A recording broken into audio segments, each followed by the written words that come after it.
In the 1970s, the FBI started to teach profiling at its new academy in Quantico, Virginia. The courses were pioneered by the criminologist Howard Teeton. Once the academy opened in 1972, we started teaching the profiling course, just an overview.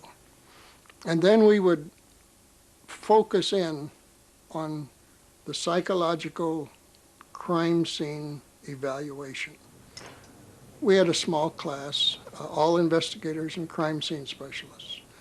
And I had asked them, when you look at a crime scene, you basically say to yourself, what kind of a person would do this? What is this person saying, either to the victim or to the people he expects to find the victim? What kind of a job could you expect him to have?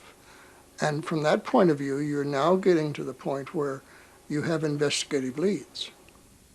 Apart from running courses, Howard Teeton also provided FBI profiles for cases around the country.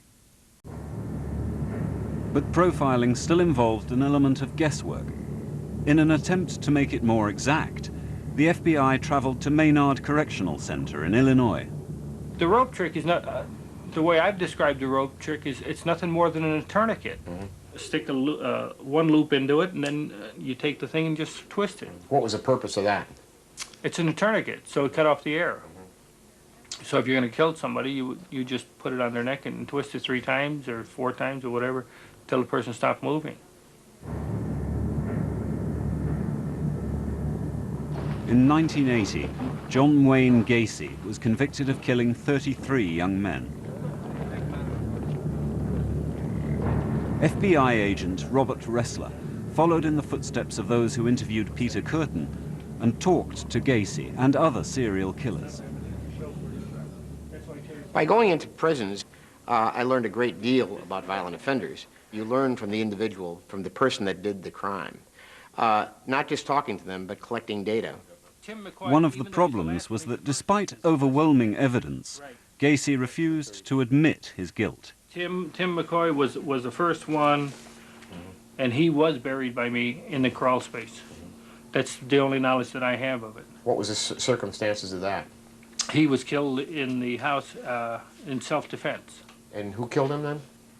I stabbed him. Yeah, and it was an issue of self-defense. Why was he in the process of assaulting you, or what? He was coming at me with a knife.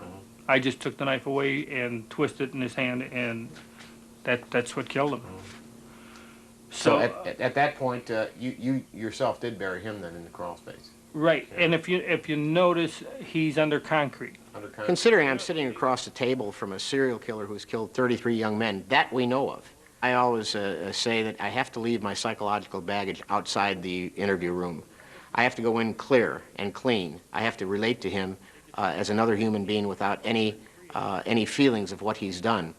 The important thing is when you leave the room, you pick up your psychological baggage and you restore your equilibrium, because a person like this very, very likely can warp your mind if you fall into his way of thinking.